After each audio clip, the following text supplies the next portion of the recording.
Hello everyone, welcome to DNS day night study channel. आप सभी का स्वागत है इस क्लास के अंदर।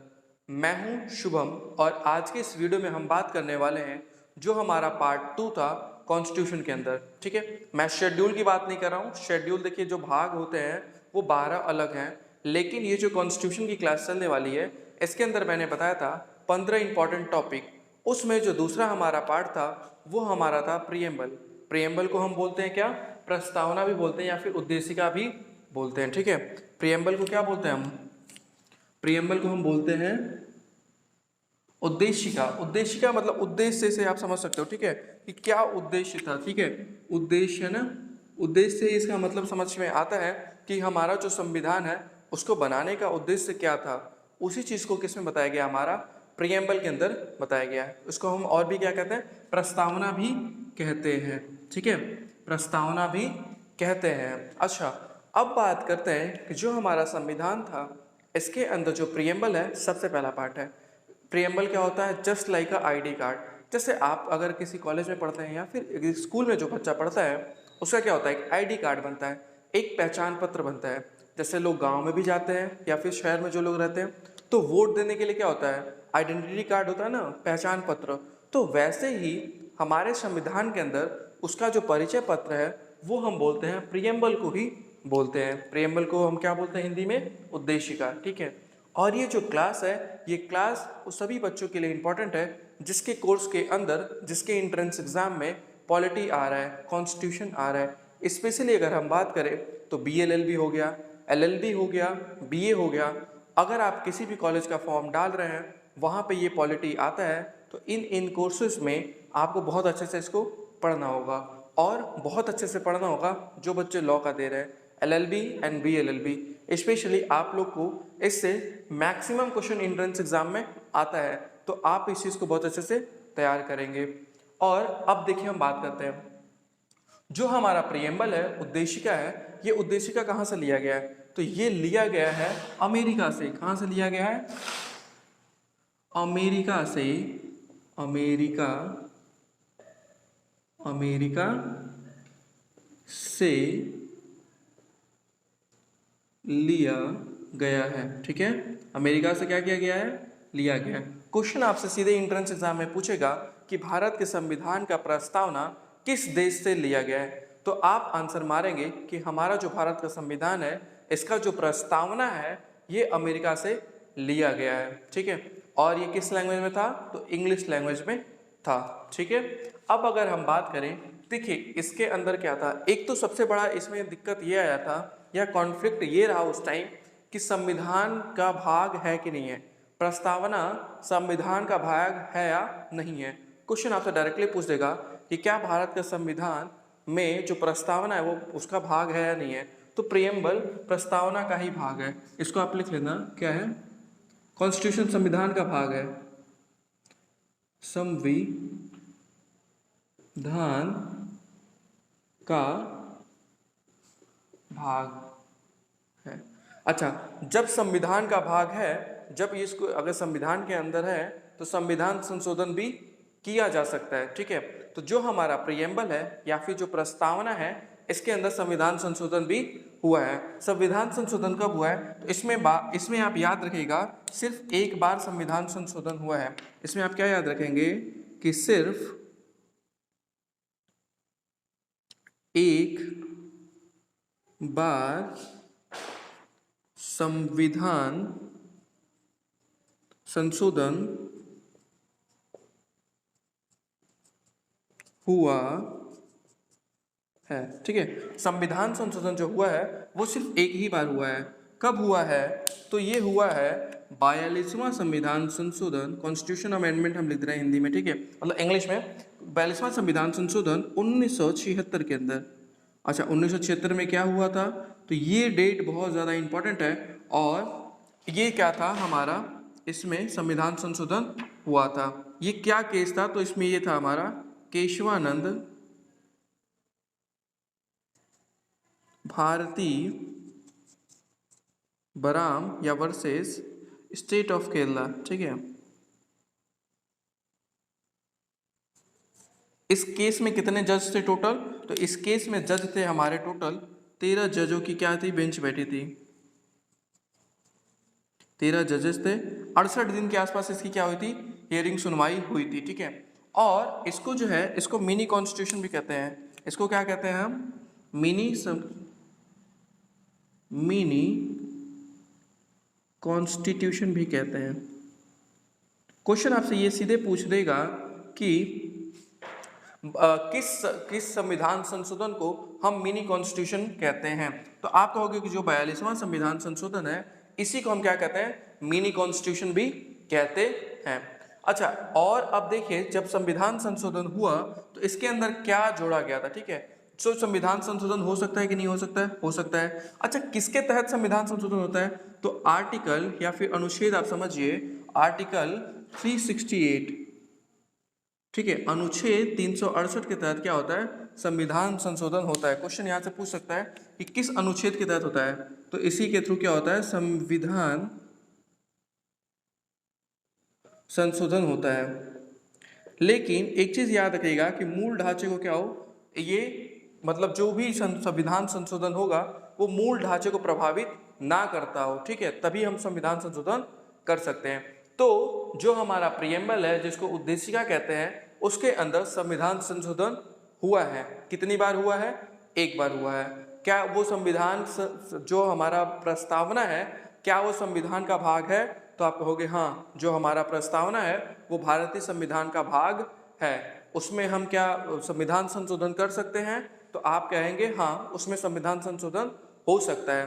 कितनी बार संविधान संशोधन हुआ है, तो आप कहोगे एक बार। कब संविधान संशोधन हुआ है, तो आप कहोगे 42वां संविधान संशोधन 1976। अच्छा, इसमें और भी जो 42वां संविधान संशोधन है, इसको हम किस नाम से और जानते हैं, तो इसको हम जानते हैं मिनी कॉन्स्टिट्यूशन के नाम से। तो आप देख रहे हैं कि एक ही क्वेश्चन से कितना 4-5 क्वेश्चन यहाँ पे बन जा रहा है, और ये सारे क्वेश्चन इंपॉर्टेंट है। आपके एंट्रेंस एग्जाम में इससे ज्यादा बहुत ज्यादा क्वेश्चन आता है। अगर प्रस्तावना उद्देशिका से क्वेश्चन आएगा तो इस चीज से जरूर क्वेश्चन पूछा जाता है, ठीक है। इतना चीजें आपको समझ में आ गई होगी। अब देखिए, अगर हम बात करें कि संविधान संशोधन जब हुआ, 42वां संविधान संशोधन जब हुआ, तो क्या जोड़ा गया था उसके अंदर, तो उसके अंदर ये 3 शब्द जोड़े गए थे। सोशलिस्ट, सोशलिस्ट को कहते हैं समाजवादी, सेकुलर मतलब धर्मनिरपेक्ष, ठीक है, और इंटीग्रिटी अखंडता, ठीक है। इन्हीं तीनों शब्द को जोड़ा गया था। कौन सा, सोशलिस्ट मतलब समाजवादी, सेकुलर मतलब धर्मनिरपेक्ष, और इंटीग्रिटी मतलब अखंडता वर्ड को जोड़ा गया था। यही तीनों वर्ड को क्या किया गया था, संविधान संशोधन 42वां संविधान संशोधन 1976 के तहत इन तीनों वर्ड को जोड़ा गया था। और देखिए इसमें और क्या क्या इंपॉर्टेंट है, वो सारी चीजों को हम देखते हैं। तो इसके अंदर एक चीज और इंपॉर्टेंट है, वो है हमारा ये जो टर्म है, नंबर जो लिखा गया है वो देखिए। पहला जो हमारा है सोवरन, सोवरन क्या होता है कि संपूर्ण प्रभुत्व संपन्न, ठीक है। सोशलिस्ट समाजवादी, सेकुलर पंथ निरपेक्ष या फिर धर्म निरपेक्ष भी बोला जाता है। डेमोक्रेटिक मतलब लोकतांत्रिक, रिपब्लिक गणतंत्र गणराज्य है, ठीक है। तो ये 5 वर्ड है। इसको याद करने का जो तरीका है, आप इसको लिख सकते हो SSS डॉक्टर। क्या लिख सकते हो आप, इसको याद रखने का तरीका क्या लिख सकते हो, SSS डॉक्टर। क्या हो जाएगा, एस से हमारा हो जाएगा सोवरन, एस से क्या हो जाएगा सोशलिस्ट, और एस से क्या हो जाएगा सेकुलर। उसके बाद डी से हो जाएगा डेमोक्रेटिक, आर से हो जाएगा रिपब्लिक।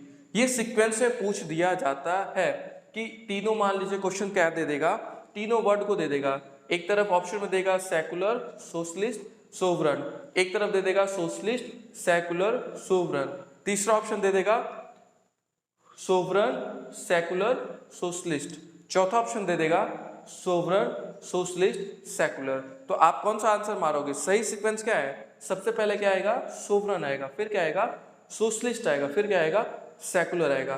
तो आप क्या करोगे, इन सीक्वेंस को याद करना बहुत ज्यादा जरूरी है। बहुत बार ये प्रीवियस ईयर क्वेश्चन में आ चुका है कि इसका सीक्वेंस क्या है, तो आप सीधे बताओगे सबसे पहले क्या है, सोवरन मतलब संपूर्ण प्रभुत्व संपन्न, ठीक है। उसके बाद जो दूसरा शब्द है हमारा सोशलिस्ट, सोशलिस्ट का मतलब होता है समाजवादी, ठीक है। जो हमारा तीसरा वर्ड है वो है सेकुलर, सेकुलर को हम बोलते हैं पंथ निरपेक्ष या फिर धर्म निरपेक्ष भी बोला जाता है। जो चौथा शब्द है हमारा डेमोक्रेटिक, डेमोक्रेटिक मतलब होता है लोकतंत्र, ठीक है, लोकतंत्र मतलब जिसको आजादी बोलते हैं, ठीक है। और रिपब्लिक, रिपब्लिक मतलब गणराज्य होता है, ठीक है। तो ये पांचों वर्ड को आपको लाइन से याद कर लेना है। और ये जो तीनों वर्ड थे सोशलिस्ट मतलब समाजवादी, सेकुलर मतलब धर्मनिरपेक्ष और इंटीग्रिटी मतलब अखंडता, इन तीनों वर्ड को आपको याद रखना है। क्वेश्चन आपसे सीधे पूछ देगा कि 42वां संविधान संशोधन के तहत किन तीन शब्दों को जोड़ा गया था, ठीक है। तो आप आंसर सीधे बता पाओगे, तो आप इस चीज को क्या करो, अच्छे से लिख के याद कर लीजिएगा, ठीक है। अच्छा, और अब हम देखते हैं इसके अंदर क्या है। तो अगर हम बात करें जो हमारा इसके अंदर प्रस्तावना के अंदर ही दिया है कि हमारा संविधान कब बन के तैयार हुआ, तो हमारा संविधान जो हम बन के तैयार हुआ था वो हुआ था 26 नवंबर 1949 के अंदर क्या हुआ था, संविधान बन के हमारा तैयार हो गया था। सॉरी, इसी दिन क्या हुआ था, हमारा संविधान बन गया था, हमारा संविधान बन गया था। क्वेश्चन आपसे ये भी पूछा जा सकता है कि संविधान दिवस कब मनाया जाता है, तो और कब से मनाया जाता है। तो संविधान दिवस जो है वो इंपॉर्टेंट क्वेश्चन आप याद रखिएगा। संविधान दिवस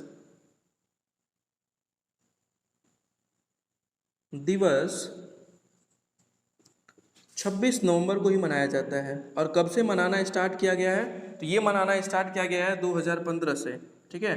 2015 से ही मनाना स्टार्ट किया गया। ऐसा नहीं है कि 1949 में जब हमारा संविधान बना तब से हम संविधान दिवस नहीं मनाते हैं। ये कब से मनाना स्टार्ट किया गया है, तो ये मनाना स्टार्ट किया गया है 26 नवंबर 2015 से क्या किया गया है, इसको स्टार्ट किया गया है।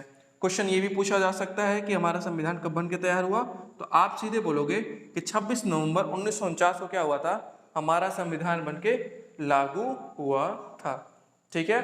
तो ये रहा। और अब देख लेते हैं, कुछ क्वेश्चन बोर्ड भर गया है, तो अब हम देखते हैं कि और संविधान के अंदर क्या क्या क्वेश्चन आ सकता है, उसके बारे में हम रफ करके डिस्कस करते हैं आपसे कि जो हमारा प्रस्तावना है या फिर जो उद्देशिका है इसके अंदर से और कैसे कैसे क्वेश्चंस बन सकते हैं, ठीक है। एक बार आप क्विक रिवीजन करो। देखिए, संविधान को हम क्या कहते हैं, उद्देशिका भी कहते हैं, प्रस्तावना भी कहते हैं। संविधान का ये भाग है और ये जो हमारा प्रस्तावना है या फिर उद्देशिका है इसको हम अमेरिका से लिए हैं, ठीक है। उसके बाद जो पांच शब्द हैं वो कैसे हैं, sovereign, socialist, secular, democratic, Republic, संपूर्ण प्रभुत्व संपन्न, समाजवादी, पंथ निरपेक्ष या फिर धर्म निरपेक्ष, लोकतंत्रात्मक, गणराज्य। ये 5 शब्द इंपॉर्टेंट है। इनका सीरीज याद करने का तरीका है SSS डॉक्टर। और उसके बाद संविधान संशोधन का, जब संविधान का भाग है तो अनुच्छेद 368 के तहत संविधान संशोधन किया जा सकता है। तो जब संविधान संशोधन हुआ तो क्या हुआ उसके में, अच्छा, संविधान संशोधन हो सकता है लेकिन उसके मूलभूत ढांचा को क्या करे, उसको मूलभूत ढांचा को प्रभावित ना करे। लेकिन ये जो तीनों शब्द थे ये मूल ढांचा को और ताकत दे रहे थे, तो इसलिए इन 3 शब्द को जोड़ा गया। वो 3 शब्द थे सोशलिस्ट, समाजवादी, सेकुलर, धर्मनिरपेक्ष और इंटीग्रिटी मतलब अखंडता को जोड़ा गया था। ये किसके तहत जोड़ा गया था, तो 42वां संविधान संशोधन 1976 के तहत Keshavananda Bharati versus state of Kerala, जिसमें 13 जज थे, उसमें क्या किया गया था, ये तीनों शब्द को जोड़ा गया था। और इसी को हम मिनी कॉन्स्टिट्यूशन भी कहते हैं, मिनी संविधान संशोधन भी कहते हैं। और उसके बाद अगर देखिए तो जो हमारा संविधान बन के तैयार हुआ था, जो कि प्रस्तावना के नीचे दिया है, उसमें आप देखोगे लिखा गया है कि 26 डे ऑफ नवंबर मतलब 26 नवंबर 1949 को क्या हुआ था, हमारा संविधान बन के तैयार हो गया था। और ये लागू कब हुआ, तो 26 जनवरी 1950 को लागू हुआ था। और संविधान दिवस जो मनाया जाता है वो मनाया जाता है 26 नवंबर 2015 से मनाना स्टार्ट किया गया है। तो आई होप आपको इतनी बातें समझ में आ गई होंगी। और अब हम आगे कुछ क्वेश्चन भी और इस पर डिस्कस कर लेते हैं कि कैसे कैसे क्या क्या इंपॉर्टेंट टॉपिक इसके अंदर और है जिससे क्वेश्चन पूछा गया आपके प्रीवियस ईयर में। तो चलिए इसको रफ करते हैं और आगे के क्वेश्चंस को डिस्कस करते हैं आपसे। तो चलिए अब हम देख लेते हैं कि जो हमारा संविधान के अंदर प्रियम्बल है, प्रस्तावना है, उसको कौन लोग किस किस नाम से बुलाया करते थे। तो देखिए जो पहला था हमारा संविधान की कुंजी। संविधान की कुंजी कौन बुलाता था? संविधान की कुंजी किसने कहा था? तो के.एम. मुंशी ने किया था। ठीक है, के.एम. मुंशी ने कहा था और ये बीएचयू एलएलबी के अंदर क्वेश्चन आ चुका है। बीएचयू एलएलबी के अंदर आ चुका है, ये क्वेश्चन आ चुका है। संविधान का परिचय पत्र, संविधान का परिचय पत्र कौन है? Identity card. आइडेंटिटी कार्ड किसको बोला गया है? तो बोला गया है, किसने बोला है? नाना पालकीवाला ने बोला है। ये भी क्वेश्चन आ चुका है बीएचयू के अंदर ही, बीएलएलबी के अंदर। ठीक है, क्वेश्चन ये आ चुका है, 2018 में क्वेश्चन आया था। ठीक है, जिसमें पूछा गया था कि संविधान का आइडेंटिटी कार्ड किसको कहा जाता है। तो किसने बोला था? नाना पालकीवाला ने बोला था कि जो हमारा संविधान के अंदर प्रस्तावना है वो क्या है? हमारा एक आइडेंटिटी कार्ड के जैसे है।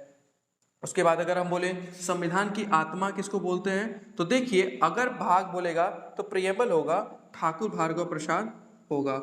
और इसी के अंदर एक और आता है कि संविधान की आत्मा अनुच्छेद 32 को भी कहते हैं, आर्टिकल 32 को भी हम क्या कहते हैं? संविधान का आत्मा कहते हैं। ठीक है, अगर अनुच्छेद वहां पे पूछेगा कि संविधान की आत्मा किस अनुच्छेद को कहते हैं, तो आपका आंसर होगा आर्टिकल 32। अनुच्छेद 32 को हम संविधान की आत्मा कहते हैं। ठीक है, आर्टिकल 32 जब पढ़ाऊंगा तो मैं बताऊंगा।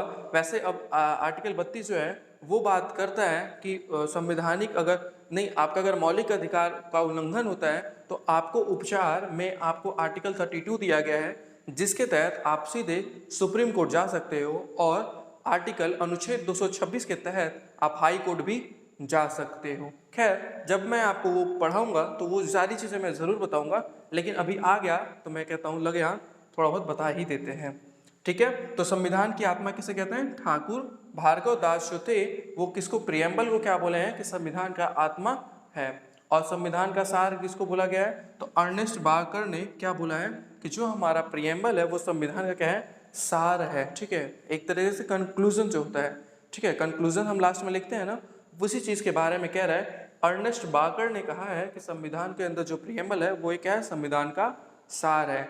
एंड जो भी बच्चे एंट्रेंस एग्जाम की प्रिपरेशन करना चाहते हैं, चाहे एलएलबी हो गया, चाहे बीएलएलबी हो गया, चाहे बी हो गया, अगर आप फुल कोर्स की तैयारी करना चाहते हैं जिसके अंदर कंप्लीट कोर्स आपको अगर चाहिए, ठीक है, कंप्लीट कोर्स अगर आपको करना है, ठीक है, तो आप इस नंबर पे कॉल करके 6387986764 पे हम पूरी कंप्लीट तैयारी करा रहे हैं। चाहे वो हमारा बीएलएलबी हो गया या फिर एलएलबी हो गया या फिर बीए हो गया, आप इस पे बात करके सिर्फ अभी हमने आपके फॉर्म की फीस लगभग 1000 रुपीज़ है, लेकिन हम यहाँ पे आपको चलो आज बता ही देता हूँ 800 रुपीज़ के अंदर ही सारे सब्जेक्ट को कवर किया है। चाहे वो आपका जीके जीएस हो गया, चाहे वो आपका रीजनिंग हो गया, चाहे आपका मैथ हो गया, चाहे आपका पॉलिटी हो गया, चाहे आपका लीगल सेक्शन हो गया, इन सभी चीज़ों को सिर्फ 800 में हमने क्या किया है? कंप्लीट कराया है। और ये जो हमारा सेकेंड बैच है वो भी लॉन्च हो चुका है, जिसके अंदर हम आपको कराने वाले हैं पूरे कोर्स को कंप्लीट। ना ही सिर्फ कोर्स को कंप्लीट कराएंगे बल्कि पर्सनल मेंटोरशिप भी मिलेगा आपको वहाँ पे, जिसमें मैं आपसे हमेशा कांटेक्ट में रहूँगा कि आपकी कितनी तैयारी हुई, कहाँ पे कमी है, कहाँ पे आपको और ज़रूरत है। वहाँ पे हम लोग हेल्प एंड सपोर्ट के लिए आपके खड़ा रहेंगे। और आपको इस कोर्स के साथ क्या मिलने वाला है? तो आपको मिलने वाला है फ्री पीडीएफ और practice set, previous year question paper, उसका सॉल्यूशन, और संडे टेस्ट भी रखा जाता है। जिस पैटर्न पे आपका एंट्रेंस एग्जाम होने वाला है उसी पैटर्न पे हम क्या करा रहे हैं? एंट्रेंस टेस्ट भी होता है। बैच 1 में जो भी बच्चे देख रहे होंगे वो जरूर बताएंगे। संडे टेस्ट भी रखा जाता है और जो भी नोट्स हैं वो भी प्रोवाइड किए जाते हैं। एंड सभी बच्चों के लिए फ्री ऑफ कॉस्ट ये सेशन चलाया जा रहा है। तो जो भी बच्चों को इसका पीडीएफ चाहिए वो इस नंबर पे मैसेज करेंगे कि sir I want PDF of part 2। आप मैसेज कर देना 6387986764। इस पे आप कांटेक्ट करके इस क्लास का पीडीएफ भी ले सकते हो। सो आज के लिए इतना ही। आपसे मिलते हैं हम नए पार्ट के अंदर, जिसमें हमारा पार्ट 3 रहेगा। उसमें हम आपको आगे के क्वेश्चंस को डिस्कस करेंगे और जो उसके अंदर इंपॉर्टेंट टॉपिक है उसको भी आपको एक्सप्लेन करने वाले हैं। तो चलिए मिलते हैं नई वीडियो के अंदर, तब तक थैंक यू सो मच।